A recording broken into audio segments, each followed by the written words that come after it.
నమస్కారం. తీర్థయాత్ర కార్యక్రమానికి స్వాగతం. మన దేశంలో ఆంజనేయ ఉపాసనకు విశేష ప్రాధాన్యం ఉంది. శ్రీ రామదూత అమిత బలశాలి అయిన ఆంజనేయుడు దేవతామూర్తులలో సర్వశక్తులకు ప్రతినిధిగా విరాజిల్లుతున్నారు. అచంచల మనోస్థితికి ప్రతీకగా పూజలందుకుంటున్న ఆ స్వామి అనేక క్షేత్రాలలో పూజలందుకుంటున్నాడు. ఆ సంవిధానంలోని పుణ్యధామమే చాకరిమెట్ల.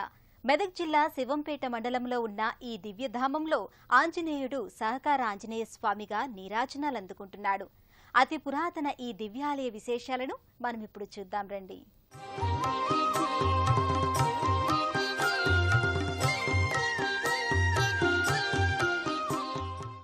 అంజనా గర్భ సంభూత కపీంద్ర శుచివోత్తమ రామప్రియ నమస్తుభ్యం హనుమాన్ రక్ష సర్వదా.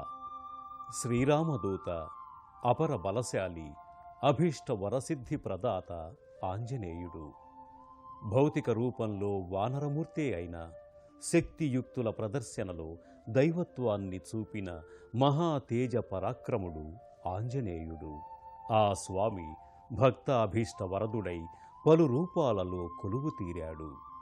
ఆ పరంపరలోని మరో హనుమ సన్నిధానం చాకరిమెట్ల శ్రీ సహకార ఆంజనేయ స్వామి సన్నిధానం.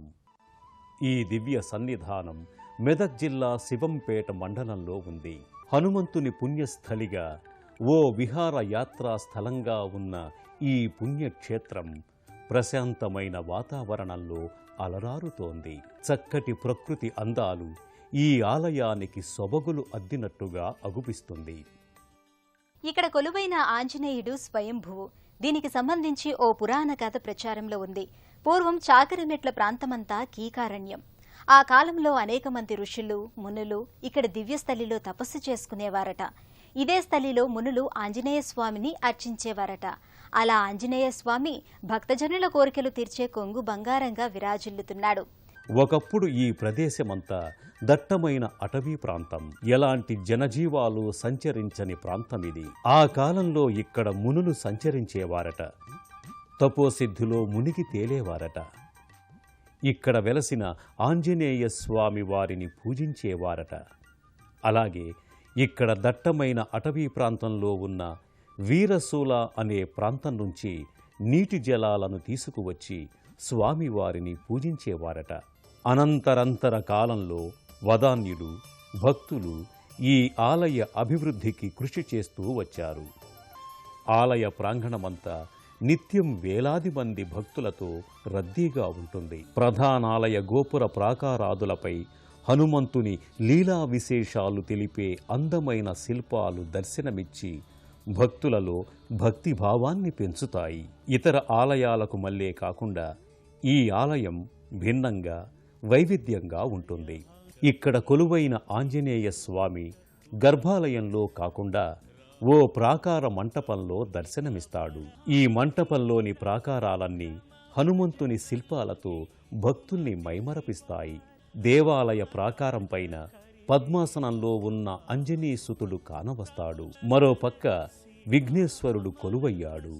గర్భాలయంలోకి చేరుకున్న భక్తులు శ్రీ సహకార ఆంజనేయ స్వామి వారి దివ్యమంగళ శిలారూపాన్ని దర్శించుకుని భక్తితో చేతులు జోడిస్తారు.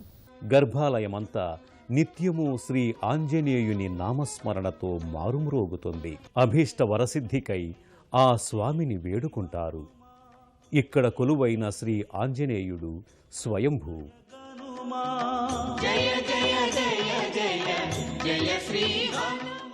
ఇతర ఆంజనేయ మూర్తులకు మల్లే కాకుండా ఇక్కడ స్వామివారికి చెరోపక్క శంఖచక్రాలుంటాయి.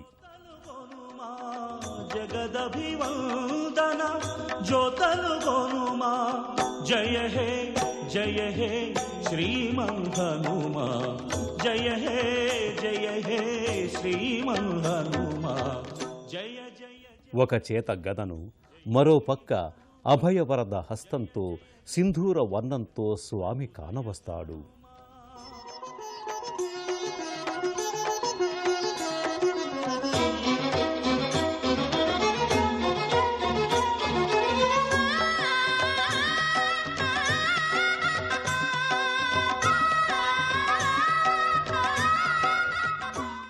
చాకరిమెట్ల శ్రీ ఆంజనేయ స్వామివారి ఆలయం అంజనీసుతుడు మహిమాన్వితాలతో మరింత మహిమాన్వితమైంది.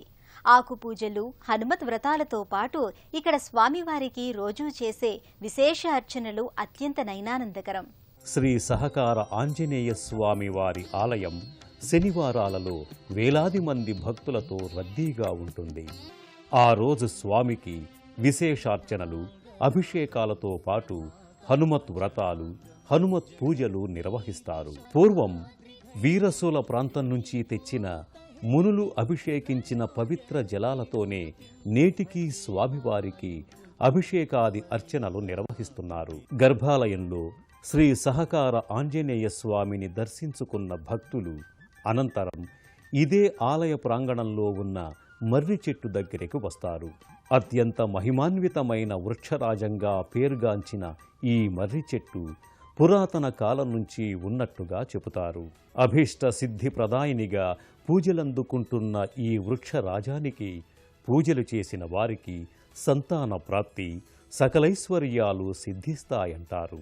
ఆ కారణంగా వందలాది మంది మహిళా భక్తులు ఇక్కడ మర్రి చెట్టుకు పూర్ణ ఫలంతో ముడుపులు కడతారు. కొందరు మొక్కులు మొక్కుకున్న భక్తులు ఈ ప్రాంగణంలో తమ చిన్నారులకు తలనీలాలు తీయించి అది తమ జన్మ పుణ్యఫలంగా భావిస్తారు. చాకరిమెట్ల శ్రీ ఆంజనేయ స్వామివారి ఆలయం శ్రీ సత్యనారాయణ స్వామివారి వ్రతాలకు పెట్టింది పేరుగా విరాజిల్లుతోంది. ఈ హనుమత్ క్షేత్రంలో సత్యనారాయణ వ్రతాలు చేసే భక్తుల ఈతి బాధలన్నీ మటుమాయమవుతాయంటారు. శ్రీ సహకార ఆంజనేయ స్వామి వారి ఆలయం సత్యనారాయణ వ్రతాలకు పెట్టింది పేరుగా నిలిచింది. రోజు వందలాది మంది భక్తులు ఇక్కడ ఈ ప్రాంగణంలో సత్యనారాయణ వ్రతాలను భక్తితో నిర్వహిస్తారు. శుచి శుభ్రతలను పాటిస్తూ ఆంజనేయ నామస్మరణంతో సత్యనారాయణ వ్రతాలను భక్తి శ్రద్ధలతో పూర్తి చేస్తారు.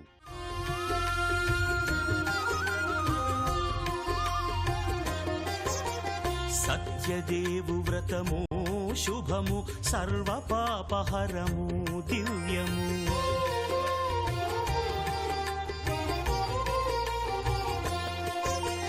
సత్యదేవు వ్రతము శుభము, సర్వ పాపహరము, దివ్యము. సత్యనారాయణ వ్రతము, శ్రీ సత్యనారాయణ వ్రతము.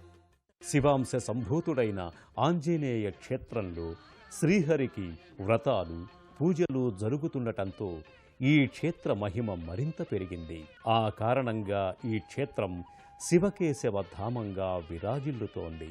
భక్తులు అనంతరం ఇక్కడకు సుమారు 4 కిలోమీటర్ల దూరంలోని దొంతి గ్రామంలో కొలువైన శ్రీ వేణుగోపాల స్వామి వారి ఆలయానికి చేరుకుంటారు. చాకరిమెట్ల గ్రామానికి 4 కిలోమీటర్ల దూరంలో ఉన్న ఈ దివ్య క్షేత్రంలో అతి పురాతన వేణుగోపాల స్వామి ఆలయం ఉంది. 13వ శతాబ్దానికి చెందిన ఈ వేణుగోపాల స్వామి ఆలయాన్ని దొంతి సంస్థానాధీశులు నిర్మించినట్లు చారిత్రక ఆధారాల ద్వారా తెలుస్తోంది. ఈ ఆలయానికి వచ్చిన భక్తులకు ముందుగా సమున్నత రాజగోపురం దర్శనమిస్తుంది. దీనిని దర్శించుకున్న భక్తులు అనంతరం ప్రధానాలయ ప్రాంగణంలోకి చేరుకుంటారు. ప్రధానాలయ ప్రాంగణంలో ధ్వజస్తంభం కానవస్తుంది.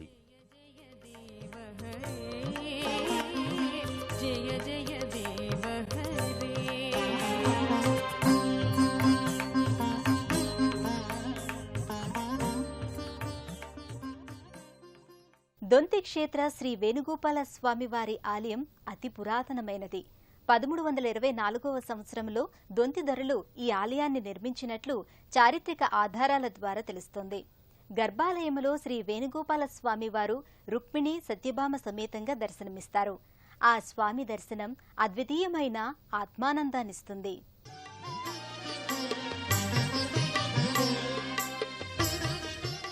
గర్భాలయంలో శ్రీ వేణుగోపాల స్వామి వారు దర్శనమిస్తారు. స్వామికి ఇరుపక్కల రుక్మిణి సత్యభామ అమ్మవార్లు కానవస్తారు.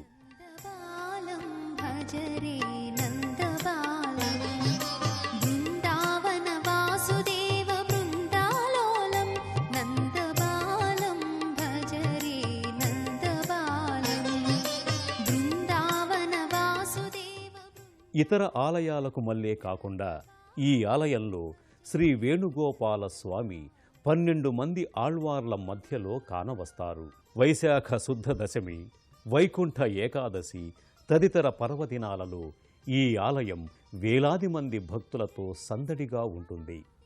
బృందావన వాసుదేవ బృందాలోలం నందబాలం భజరే నందబాలం.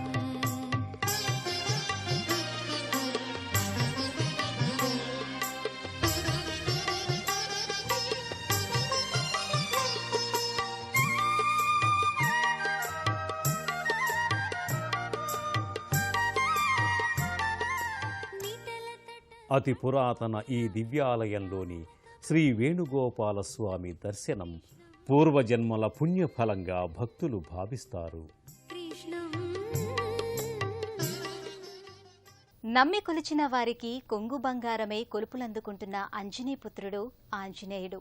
వాయుపుత్రుడిగా శ్రీరామదూతగా పూజలందుకుంటున్న చాకరిమెట్ల శ్రీ సహకార ఆంజనేయ స్వామి వారి కరుణా కటాక్ష వీక్షణాలు అందరిపై ప్రసరించాలని కోరుకుందాం.